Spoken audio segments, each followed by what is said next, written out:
Алаш қайраткері білікті заңгер Барлыбек Сырттановтың жүрген жер басқан ізін қадірлеуіміз керек.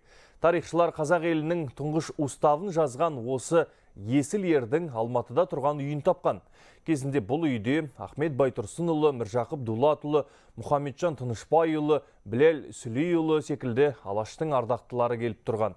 Енді осы Алаштың үйіндей болған бұл мекен жай мемлекеттің қорғауына алынбай тұр. Себеп не? Тілшімізді тыңдап көрейік.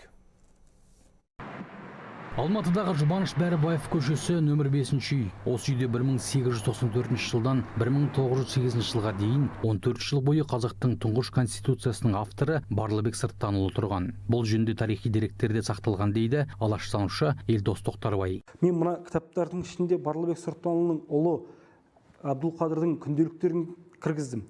Күнделіктерінде ол жазып отыр. Әкем Үйін коммунаров 11, Бәрібаев көшесі 5-ші үйде тұрған. Мен сол үйде 1897 жылы туылдым дейді. Нақты анық айтып отыр.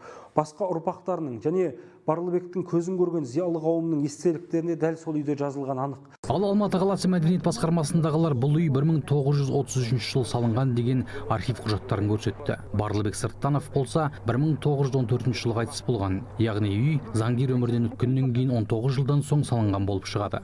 Деректерге сүйенетін болсақ, бұл яғни Барлыбек Сырттановтың туған жылы мен өмір сүрген жылы мен ғимараттың салынған жылдары ешқандай бір сәйкестік жоқ. Яғни ол кісінің қайтыс болғаннан кейін 20 жылдан кейін мөлшерінде сол жылдан кейін салынған чәншән шыршаларының бөренелерінен салынған бұл ескі осы 20 ғасырдың басындағы үй. Бұл құжатқа қатысты тарихшы Елдос Тоқтарбай мынадай тарихи деректерді келтіреді. Оның айтуынша 1894 жылы Жетісу облыстық әскери генерал-губернаторы Михаил Ионов Сырттановты Ташкенттен алдыртып, осы үйді берген. Ол заманда үйлерде ешқандай техникалық паспорт сияқты құжаттар болмаған. Ол патшалық кезең. Тарихшы бұл үйдің құжаты 1930 жылдары кеңес заманда жасалған. Біз бұны шатастырмауымыз керек. Бұл Алаш тарихында 1910 жылы 21 қазанда өткен Ұзынағаш съезінің қаулы қарары қабылданған үй деп қосымша мәліметтерді келтірді.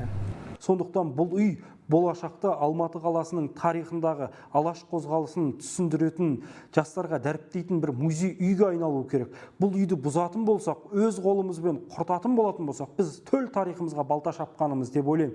Сондықтан бұл үйді қорғап қалу әрбір қазақ азаматының міндеті. Өйткені бұл азаматтар біздің тәуелсіздігіміз үшін атылып, жандарын оққа қарсы сосқан азаматтар.